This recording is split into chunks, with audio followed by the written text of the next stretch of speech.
A lot of you guys probably don't know if trading is something that you can really make money from. A lot of you guys know that you can make money from trading, but you don't maybe think it's consistent, or maybe you don't think it's applicable long term. Well, I feel as if I'm in a really good position to be talking about this topic because I have been trading for north of 6 years now, and I've seen success for around 5 to almost 6 of those years. I went down almost $100,000 in my first year trading, and I made that back by my second year, and I was smooth from there. Profitability from there, utilizing different strategies, utilizing prop firms, utilizing live accounts, everything above. And I'm going to tell you exactly whether this is worth it for you. I'm not going to sell you a dream. I'm going to sell you the reality of trading. And what you've heard about trading is the reality. 1% is going to succeed. And what separates the 1% from the 99%? The 99% doesn't know how to adjust. The 1% knows how to adjust, right?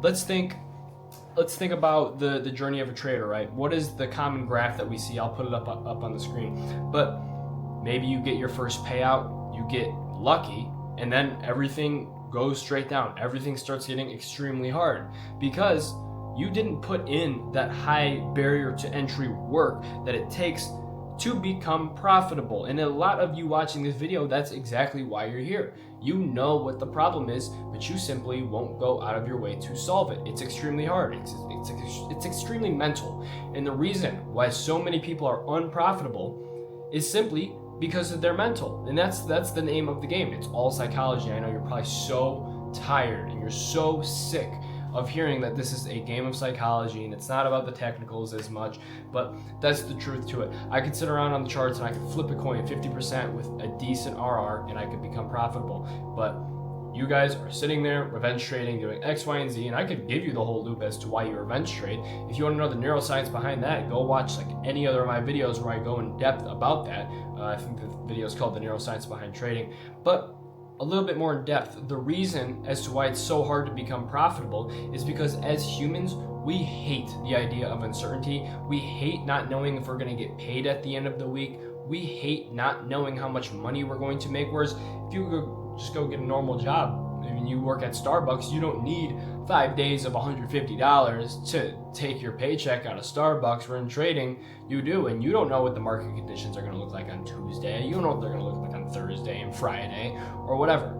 So you hate the feeling of uncertainty, and this is where revenge trading comes in. A lot of people, they fill that void of uncertainty with revenge trading, with over trading. They get on the charts and they're trying to force those $150 days, or they're trying to force a setup. They're not able to sit still at the charts all day and have a gray P&L that's not red or not green, because if you have a green P&L, that tells you subconsciously, yo, I did good for the day. If you have a red P&L, you probably soak it in and be like, oh my gosh, I suck, I'm not good at trading. When in reality, this is completely aside from the topic of the video, but if you have a red P&L, this is your biggest moment to advance, especially as a beginner, because there's no education like the education you're going to get from learning from one of your losses. I can sit here and I can tell you how to do this, that, and the third, whatever. I can tell you exactly the complete roadmap to trading. Are you going to listen?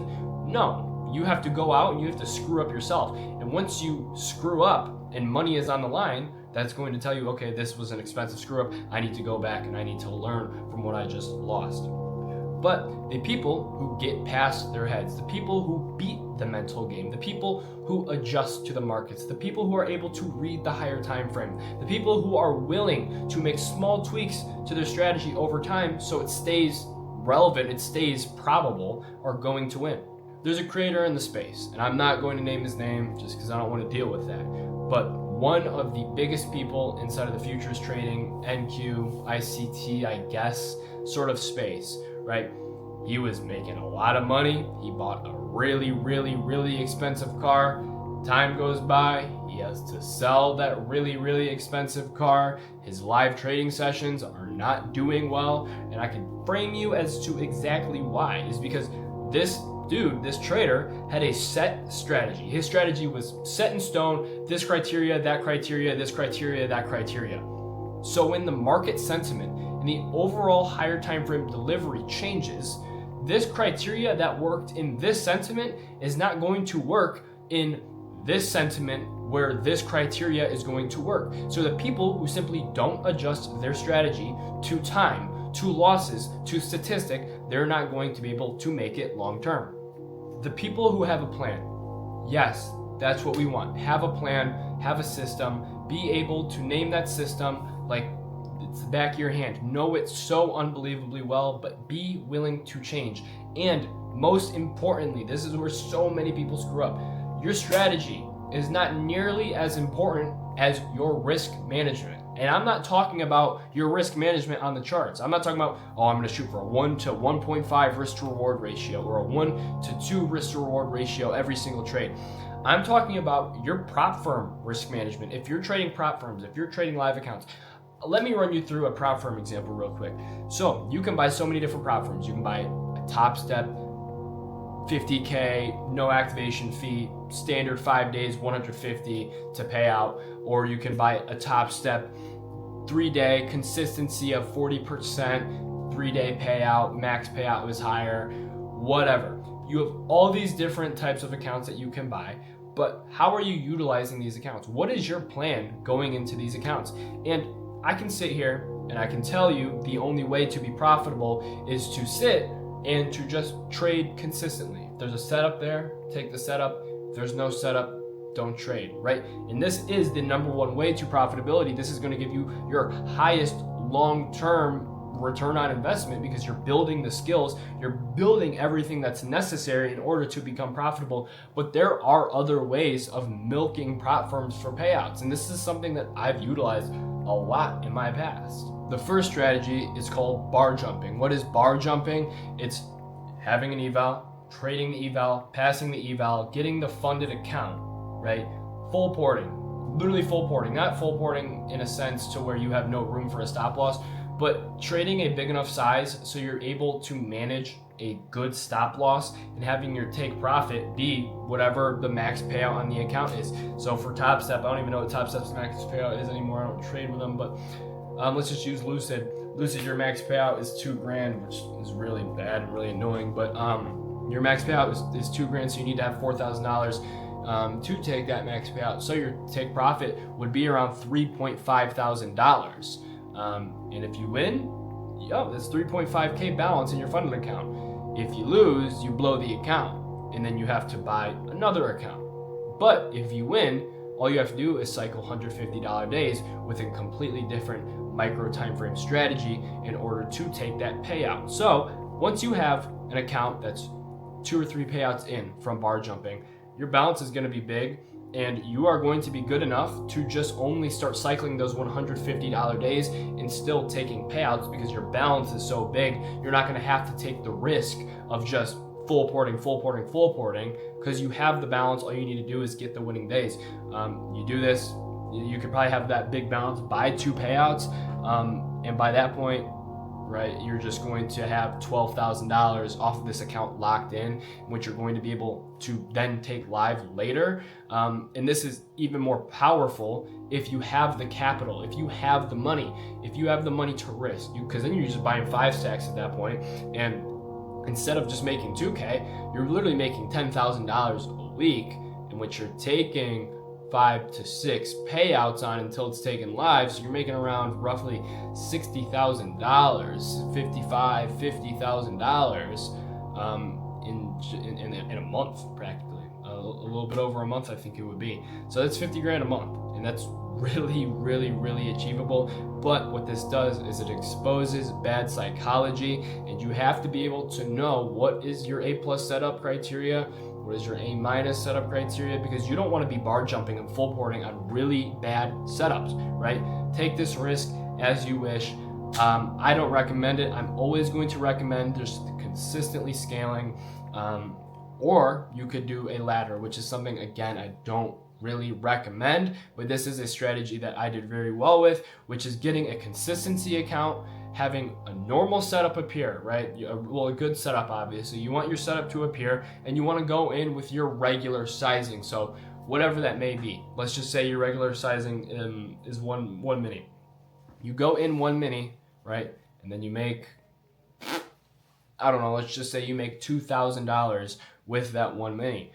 For the next 2 days, you have a 40% consistency rule that you have to follow. So you're going to have to size up. You size up, maybe add a couple micros on top of that mini, right? And what you're doing is you're still looking for good setups, but you're sizing up a bit, and then you're cutting your take profit level down. So you're taking your take profit level down and you're sizing up, so you're able to make up for a shorter trade with higher probability. You'd have to do this for 3 days, only good setups, and then you take your payout. But whatever. The people who adjust, the people who have plans, and the people who are willing to adjust their plans for whatever market that we're in, the market sentiment, those are the people that are going to win. Another big issue that I see a lot of really, really great traders struggle with is knowing when to trade and when not to trade. A lot of people can't look at a chart, see a good setup, and say, oh my gosh, I'm just gonna let this fly by. I'm just gonna tape read this. I'm just gonna paper trade this, or I'm just gonna see how this performs without me actually taking an execution.